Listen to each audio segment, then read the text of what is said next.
Matthew. How Good are to you? see you again. Good to see you.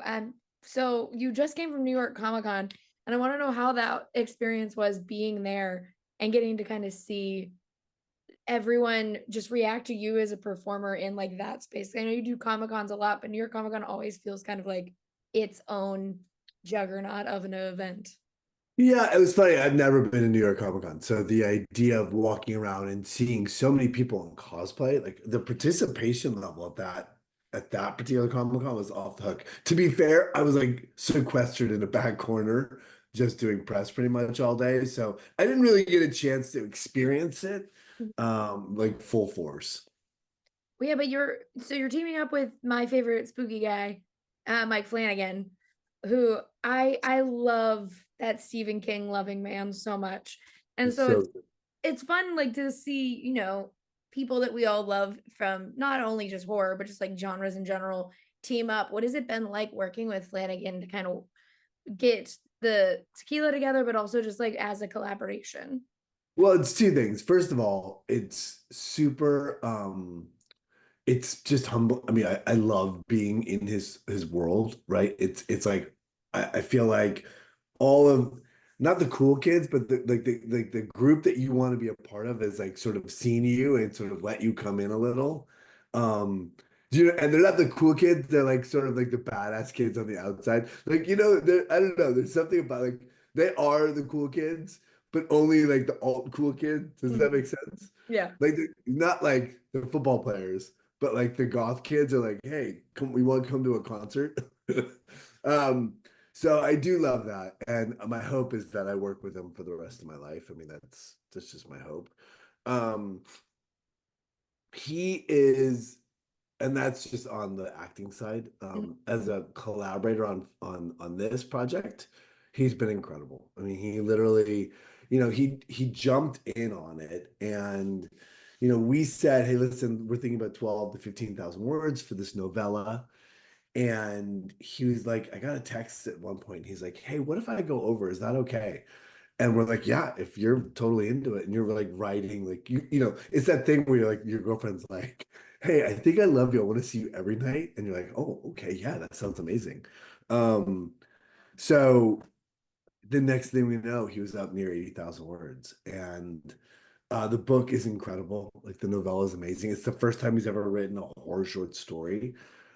It's as twisted as you want it to be. I mean, it's Mike Flanagan right down the middle. Like you're like, oh yeah, this guy's it's incredible.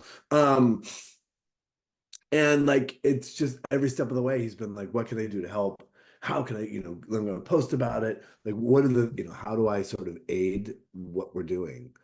Um, which is great, man. That's all when you're working with collaborators, you just want somebody to be passionate Mhm. and see your passion and match it. He's been that times 10. Well, yeah, because you are now part of my favorite boom. I love when we get in Stephen King booms and everyone wants to make a Stephen King adaptation. It makes me very happy. But we're also in the weird, like, we're gonna do Stephen King stories that aren't really horror stories, but they're also like lesser known King stories Crazy. because it's The Running Yeah. Man and Life of Chuck. And I'm like, great, let's just keep going with this stuff. But how has it been for you? It is your season currently. Like I watched into trivia on Wednesday and Scream was on, but like you went from doing your brand with D&D and now you're doing a horror one, which people are gonna flock to it. How has it been kind of switching gears from your D&D side to doing a horror based drink or alcohol this time? Yeah, I mean, look, it's exciting. That said, it's grueling on the team. I mean, we're a very small team, and the amount of effort and lift that goes into everything that it takes to launch a second brand it's a lot. Um, it's been great. It's fun. It's exciting. It's all those things. But, it's no easy task. And listen, you're trying to introduce, sort of like D&D, I think, as in general, like D&D players, like they're reading source books, they're playing games all the time. Like they're sort of like they sort of got the concept pretty quickly. Horror fans are it takes a little second for them to, they're like, you're trying to convince you, like, it comes with this horror story. Um, so it's a learning process. It's a learning process. And it's a challenge. I mean, that's the truth. It's like there's a reason why Bullet Rye is Bullet Rye always, and everyone Bullet Rye never changes. But here we are. What we do is we change every 4 months we change. So you haven't gone anywhere in the horror genre throughout the years, but now that you're back kind of full force in it, how's it been for you kind of like seeing people's reactions to you really leaning into horror as a genre as a whole again? Yeah, it's funny. By the way, Ryan, did you get my voice message last night?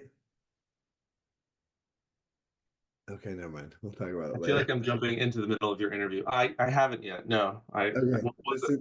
listen to it. The reason Okay. why I bring that up, Rach, is because I last night did an interview with Entertainment Tonight, and at some point, the word icon keeps getting Mhm. thrown around, and I'm trying to find a way to deal with that.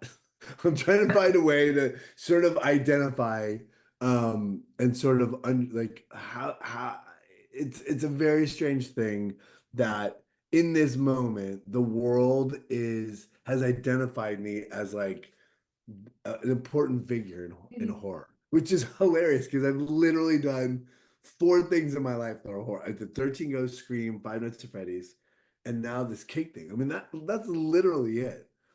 And so I definitely don't. They keep, this idea that somehow I'm special in the genre is I don't know how to process it. That's the truth. The truth of the matter is, the older I get, the more I understand the weight I've had in people's lives. Mhm. The the impact my career's had is because of the movies I've done and how people find those movies and how people love those movies. It has nothing to do with me, but I have been in a lot of movies that people have a special connection to. Um, and so for that, I'm grateful just as a person to have impact on people's lives. I'm grateful to have a career that has multiple sort of iterations on characters that touch people's hearts in weird ways. Um, so all that to say is that it's humbling and I'm grateful. I think that's the long and the short of it.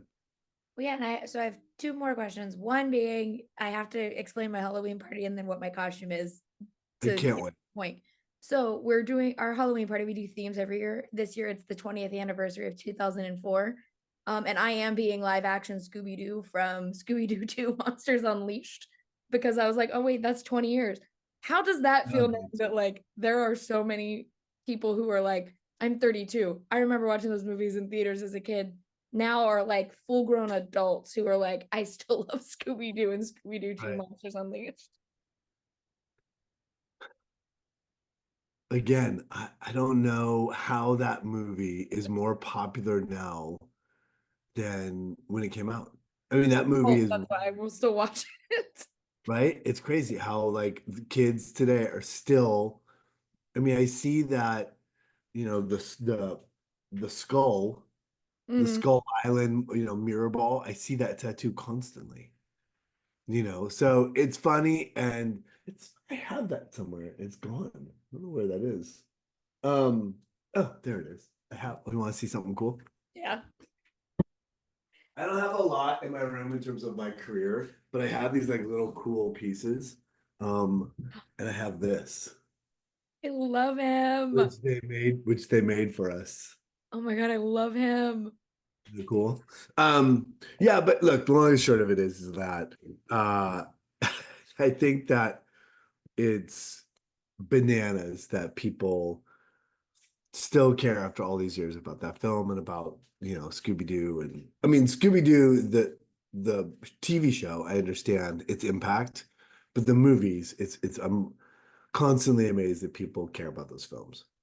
I think it's Scrappy Doo standing outside with a sad song playing while he's looking at the Mystery Gang weekly. I think at this point in my life, I'm just like, remember when that happened in a movie and we all were just like, Scrappy Doo's a villain? But Would you? for my last question, I do want to ask you've already kind of gone through this where you've built something on your own, you've made your own brand of alcohol, you've released it into the world. How is it different this time with this tequila and getting to see it come to fruition and be out in the world? Oh, it's a good question. Um, it's like raising two different children. I have three kids, right? And each child you could apply the same rules, same standards, same sort of standard operating procedures around, and they will behave, act, and totally are different creatures completely. I feel the same way about Macabre versus West End. Mhm. We've had a lot of outreach. I mean, we've had unbelievable success in terms of like the press and the amount of outreach we've had. And the brand is still going to be it's going to be a journey trying to teach people what we do and why we do it. All that to say is that it's it's it is a creating a new brand and doing something like you're reaching for something Mhm. is a very rewarding yet arduous journey, right? Yeah. And it's like, we're in it, we're in the middle of it. And so you're like, well, let's keep, you just have to keep sort of unlocking the riddles in front of you on how to like keep growing the brand. But look, all of these things we're so privileged. I mean, we've had such great success across the board. It's been a great launch. And we have a lot of cool things coming in 2025. I mean, this is just sort of our first, vertical next to Quest End, and we have many more coming. So it's fun. It's thrilling. I can't wait to see what comes in 2025. I can't wait to see Life of Chuck. I am so excited about that movie. And thank you So so much for talking with me. I really appreciate it.